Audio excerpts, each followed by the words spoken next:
Un momento di distrazione, forse un brevissimo colpo di sonno, ed ecco che un viaggio diventa una tragedia. Due ragazzi, lui vicentino di 25 anni, lei 22enne originaria di Dolo, residente a Camponogara in provincia di Venezia, erano a bordo del loro camper a poche centinaia di metri dal casello di Mogliano della A27. In quel momento, per cause che sono al vaglio della polizia stradale di Treviso, il camper ha iniziato a sbandare fino a quando si è rovesciato. La scena che si è presentata ai soccorritori dei vigili del fuoco, della polizia stradale e del suo 118 è stata drammatica. Per la ragazza sballottata all'interno del camper non c'è stato nulla da fare, l'urto è stato fatale.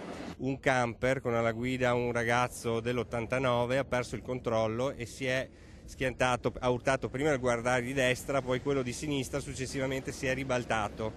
Purtroppo all'interno del veicolo c'era anche una ragazza del 92, quindi molto giovane, che è rimasta schiacciata sotto il veicolo e quindi purtroppo ha perso la vita. Sul ragazzo alla guida avranno fatte le analisi di rito in questi casi. Chiaramente abbiamo fatto la richiesta per l'alcol, per i rilievi, sostanzialmente sostanze stupefacenti e alcol, e vedremo cosa ci dice poi l'ospedale, perché il conducente è stato ricoverato presso l'ospedale.